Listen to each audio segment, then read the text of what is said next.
Hello guys, welcome to SteveKnows. Today we're going to go over some mixed reality updates for the Quest 3, some Quest 3 visual updates for the VR games, PCVR updates, some game delays, some new games, and even more. So there's actually tons to go over, so that is enough chin wagging. Let's get started.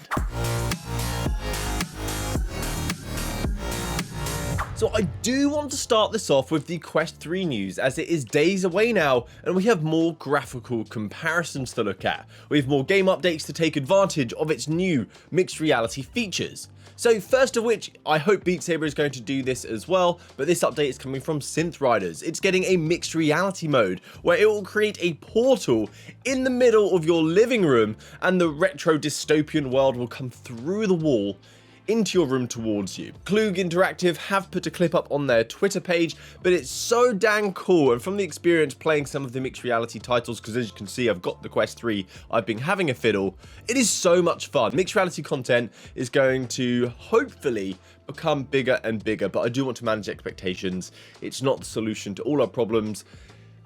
It's just a good time. Then to hype even more on the mixed reality front is that I think this one's going to trump so many. It is Aspire 2 mixed reality missions. They are coming next week on the release day of the Quest 3, so on October 10th. This is going to be a free update. If you already own Aspire 2, you're going to get this. You don't have to spend anything.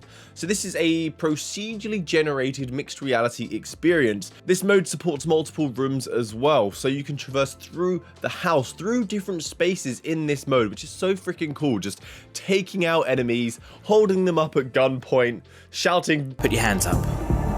Okay. And since we were just talking about mixed reality, we've got to talk about virtual reality. Many more Quest 3 visual upgrades have been dropping this past week, from Quest 1 launch titles to more modern jaw-dropping experiences. So Drop Dead Dual Strike, an arcade-like shooter that is on rails, but it's actually so much fun. I played this to death on my Quest 1 when it first released, and I think this was the first game I ever reviewed on the channel that was VR. So this is getting an overhaul, and you can see the difference in shadows, textures, environmental assets, and it even looks like some models have been updated, which you don't see often in these Quest 3 updates recently. Hubris, though, one of the most stunning games in VR, has a Quest 3 update that looks to have a huge jump in its resolution output and its texture quality. So looking at the rocks in the distance in this footage, they no longer seem to be blurred out. There is this increase in foliage as well if you look in the underwater scenes, so the world can seem more abundant. This game was already stunning, and I can't believe it's going to look even more beautiful.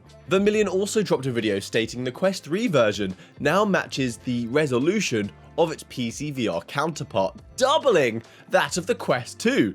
So the footage they showed is just a brush stroke, but the detail difference in that brush stroke is huge.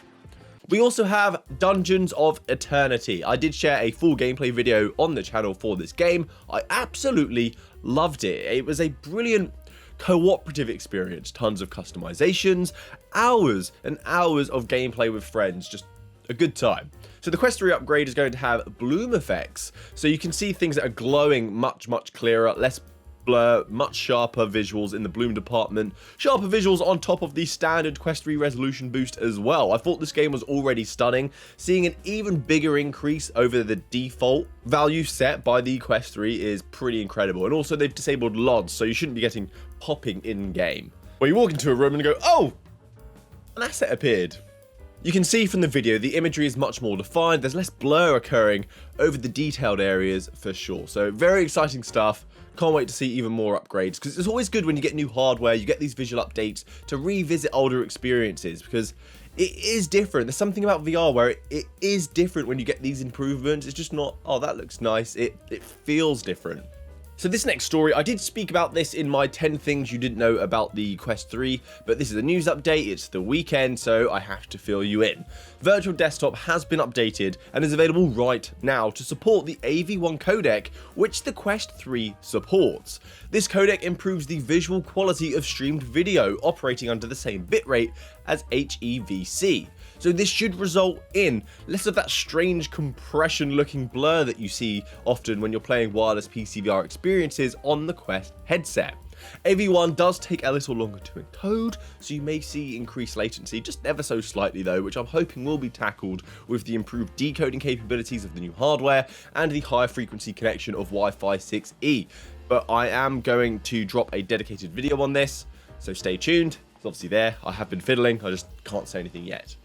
Sadly though, this is only going to be supported on RTX 40 series GPUs and AMD RX 7000 series GPUs, but that doesn't mean that if you don't have this GPU, you're not going to experience better PCVR, as the Quest 3 has better hardware and Wi-Fi 6E support, so you should experience reduced latency and higher bandwidth, and because of the optical stack improvement, you should have a better quality experience as well. Guy Godin did say that this is the best wireless PCVR headset by far. Just a little bit, by far. If you own the Quest Pro, VR chat, face and eye tracking is now supported through virtual desktop. That's pretty big news. There's a huge price drop on the Quest Pro. People are selling off their Pro so they can get a Quest 3, but if you're interested in VR chat only, that's kind of your experience, that's what you play, you get the same optical stack. You get the Wi-Fi 6E support, and you get face and eye tracking that is now supported through virtual desktop for VR chat. So maybe you don't want to buy the Quest 3, maybe the Quest Pro is now on your radar, and you get local dimming for better contrast, by the way. So, you know, that's pretty darn appealing. If that's your game, maybe look into Quest Pro instead. A quick word on this article, maybe a little rant. The predicted sales of the Quest 3 was going to be 7 million units. That has recently changed to a figure of 2.5 million units. That's a huge drop. So the 512GB model is actually back ordered. So you don't buy it from the website, go to an actual store on launch day, and you should be able to buy it in the morning and get it first thing. But the 128GB model is still available, which uploaders stated that this kind of hints that VR enthusiasts are very excited for this headset and are buying the higher storage models, but general consumers are still on the fence. And I find this a little silly, because if you're not an enthusiast, day one purchases are not likely to occur. No one's experienced the device in the wild yet. The Quest 2, the way that worked, at least I perceived, was people knew someone who owned one, they tried it or got told about it, they then went and got one. Word of mouth and interactions drove sales. Also, there's no reason to buy it when there are no launch titles. Why the rush? The PCVR improvements for casual gamers, they're not interested in that. Why the rush? The $500 price tag is a lot if you already own the Quest 2. The Quest 2 was $300 going from no VR to a VR headset. It's now $500 to go from VR to a little bit better VR. Why the rush? They should definitely look at sales after Christmas and after they've got system selling titles out in the market. Then you can start worrying perhaps, but for now it's a little darn early. Why are we even seeing this freaking article? Sad news now, don't shoot the messenger. Skydance Behemoth has been delayed to 2024. And this game looks like one of the best titles at the showcase in 2022, which was expected to drop at the end of this year. But sadly, it has been delayed. This is a fantasy experience, a fantasy world full of large, huge creatures, hence the name of the game, developed by the folks who gave us Saints and Sinners. So how could you not be excited for that? I am for a game delay though. Get it right, don't release something half-baked. VR needs consistent, fantastic VR experiences. So I will hold off, don't drop something if it's not right. I have complete faith in you, Skydance. On a more positive note though, Powerwash Simulator VR gets a release date and it's next month. The game that always has people laughing because the fact that you spend hours cleaning in VR, but in real life if you want to clean, no thank you, I'm not touching that with a barge pole. Dreams, a brilliant trusted studio, has the task of bringing us jet washing to our VR headsets, and it will support a cooperative mode as well, so you can partner up to clean things. It does have parity with the flat screen experience, so over 40 levels, but no DLC, which is a little sad because I would love SpongeBob in VR. Hopefully that comes in future. So that's it from me today. Thank you so much for watching to the end of the video. If you wanted to know more about the Quest 3, check out the recent 6 videos I've posted. It is absolutely packed. And I've got 10 things you probably didn't know, which is like secret features, some updates that are coming in the future, to things that you would like to know about the headset. So guys, have a great week. Enjoy the Quest 3 if you're getting one. Happy gaming. Good day!